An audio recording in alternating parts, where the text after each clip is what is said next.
Welcome to Pride Today, I'm Stephen Walker and here is our main story. Coming off his gold medal run at the Tokyo Olympics, our British diver Tom Daley is keeping busy by being a father, husband, knitter, author and advocate for the LGBTQ community.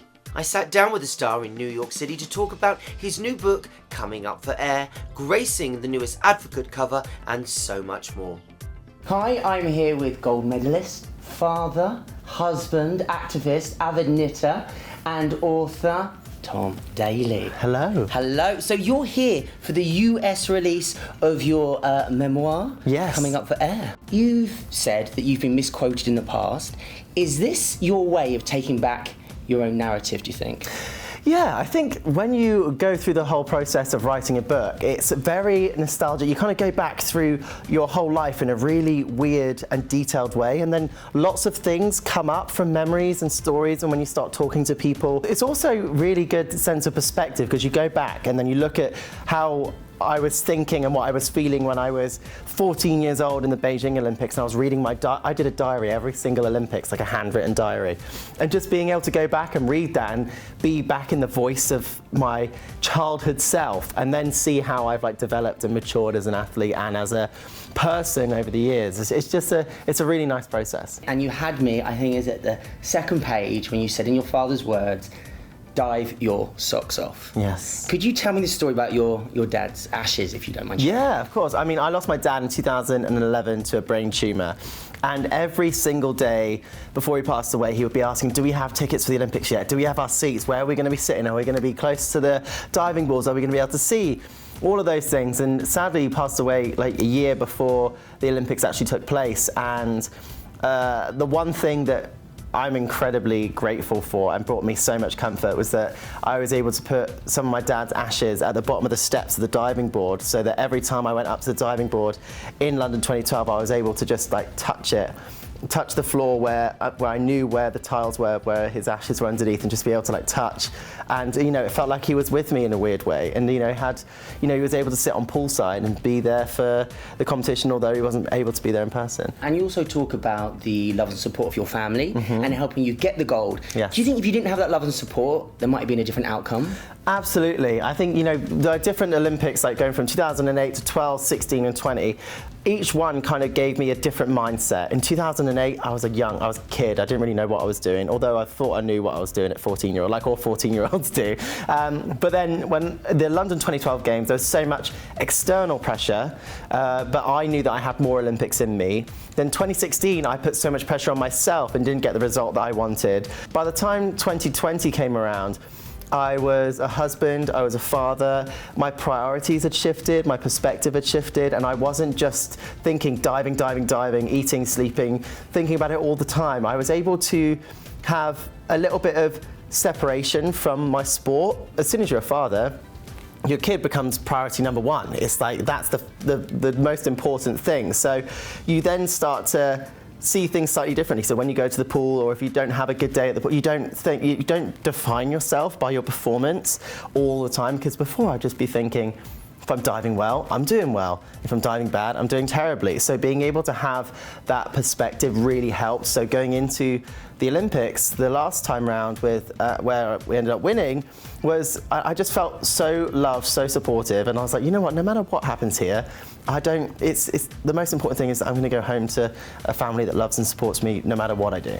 As an activist, you talk about other athletes not having that support, not even have countries recognise them or protect them. What can we do to help that or change that? It's a really difficult thing, and the nice thing is that the last Olympics in Tokyo had more out athletes at that one Games than all of the previous combined. So there is progress being made, and looking back into 2012, I think there were only 23 out athletes. And there had to be more out athletes in London 2012. I mean, I was one of them that was in the closet in London 2012. Yeah. So I think the one big thing and the great thing is visibility. So the visibility to be able to give people that are living in countries where it's criminalized, or they feel like they're not going to fit in the sport, to be able to see athletes being out and competing and doing well, I think can give athletes hope, and people hope that they can see a life for themselves. But there's lots of things that I guess can be done. It's just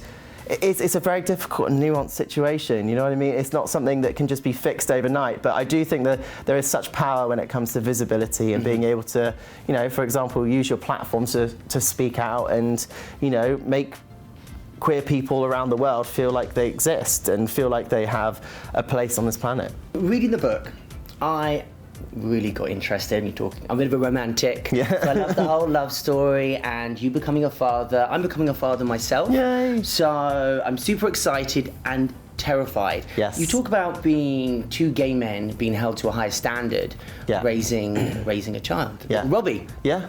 For same-sex parents, I feel like we do get held to a slightly higher standard possibly because, and I always feel like, and that might just be me overthinking it, but I always just feel like I have to prove that we're trying to do our best and we're doing a good job, and it's like there's a lot of pressure that comes with that, I guess. Even just as simple as not having a baby changing facility in some of the men's toilets that you go to in restaurants. When things like that happen, like I've had people say, oh, do you want us to change his nappy for you? And it's like, oh, he's 9 months old, and like I've done it many times. You know, people are doing it out of the kindness of their heart, but not necessarily realising that actually, you know, we're as parents and we've done it many a times before. You talk about pressure in the book. I mean, there's a whole new load of pressure for you now as a dad. Yes. I guess it must be terrifying. Are you concerned? I mean, you talk about bullying in the book, which I must say, which I related to so much. I remember growing up and reading Greg Louganis' book, who was an American diver, the most successful Olympic diver ever, who came out after he retired, and he was able to talk about how he felt slightly different, and I was able to relate to that in certain ways. And I think, you know, when you grow up and you feel like you don't quite fit in and you don't feel like you have a place in where you are and you feel like you have to overachieve in other areas and kind of distract from certain things, it can be really challenging and feel really like a big burden. And I think the big thing that I think sport is trying to do is create a safer space for people to be able to come out, so that it's not just about people coming out and using their platform to create change, but the upper echelons of the governing bodies and all that to be able to create the change in the culture that can then filter its way down. Was there anyone you were nervous reading it? Yes, I was nervous about my grandparents reading it because when I came out, it was, you know, there was most of my family and friends were completely fine with it. There are a couple of family members that weren't necessarily on board right from the beginning, which was terrifying for me because you always just think that your family are going to love you regardless, and when people don't quite get it, don't quite understand it, you know, it takes different family members. I think that's one thing I've learned, you know, different amounts of time to fully understand it, fully get to terms with it. And you know, now our relationship is building and is getting better, and I've also had a cousin that's come out, and you know, they didn't make the same mistakes with him as they did with me. So it's been a journey with, you know, some family members, but you know, we're getting there. And what's your next big achievement, do you think? You know, I've been doing lots of stuff with knitting since the Olympics. Did you manage to get them through customs, by the way? Yeah, you can get knitting needles on planes, which is kind of weird actually when you think about it, like long metal spikes. Definitely strange. I thought poor Tom's going to be panicking and looking for knitting needles. Yeah. I was going to bring you a set just in case you didn't get through. Was it TSA? Yeah, no, but I've got it through. I've also brought some crochet hooks. I've brought it all with me. I've got this knitting brand, if you like, made with love, where I've just, you know, at the moment it's kits, but I want to be able to, I'd love to one day be able to be like I don't know, I want to learn how to sew, and I want to learn how to make clothes and go into the fashion space. I'd really love that. You need to check out this interview. There's some juicy pictures. I won't spoil it. You have to get it to see it. It's juicy pictures. And this is a big recommendation for me. I'd say anyone, a parent of a child that's going through similar issues. Tom, well done. It's a good read. Oh, thank you. Yes. Thank you for having me, and catch me in this edition of The Advocate. Look at that. There's some pictures inside, but I won't spoil. And be sure to get your copy of Coming Up for Air by Tom Daley. Out now, am I right? Yeah, it's out now. Go get it. Get yours. Pride Today continues after this.